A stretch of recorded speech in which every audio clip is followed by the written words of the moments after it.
ಮಹಾದೇವಯ್ಯನವರು ಅಂತ ಇದೇ ದೇವಸ್ಥಾನದಲ್ಲಿ ಒಬ್ಬರಿದ್ರು, ಸನ್ಯಾಸಿಗಳು. ಅವರು ನನ್ನ ಕಂಡ್ರೆ ಪ್ರೀತಿ ಇತ್ತು ಅವ್ರಿಗೆ.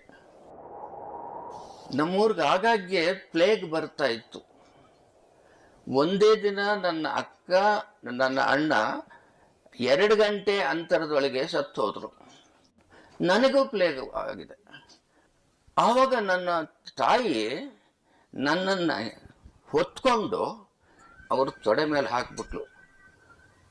ತೊಡೆ ಮೇಲೆ ಹಾಕಿ ಹೇಳಿದ್ರು, ಏನೋರೆ, ಇಬ್ಬರು ಮಕ್ಕಳು ಇಷ್ಟೊತ್ತಿಗಲ್ಲಿ ಸುಡ್ತಾ ಇದ್ದಾರೆ, ಇವನು ಬದುಕೊಲ್ಲೋ ಅದು ನನಗೆ ಗೊತ್ತಿಲ್ಲ, ನನ್ನ ಅದೃಷ್ಟ ಚೆನ್ನಾಗಿಲ್ಲ, ಆದ್ದರಿಂದ ನನ್ನ ಮಗ ಅಂದ್ಕೊಂಡ್ರೆ ಇವನು ಸತ್ತೋಗ್ಬಿಡ್ಬೋದು, ಆದ್ದರಿಂದ ನಾನು ಇವನನ್ನು ನಿಮಗೆ ಕೊಟ್ಟು ಬಿಟ್ಟಿದ್ದೀನಿ. ಇದರೊಳಗೆ ಅದು ನಿಮ್ಮ ಪುಣ್ಯ ಇದ್ದರೆ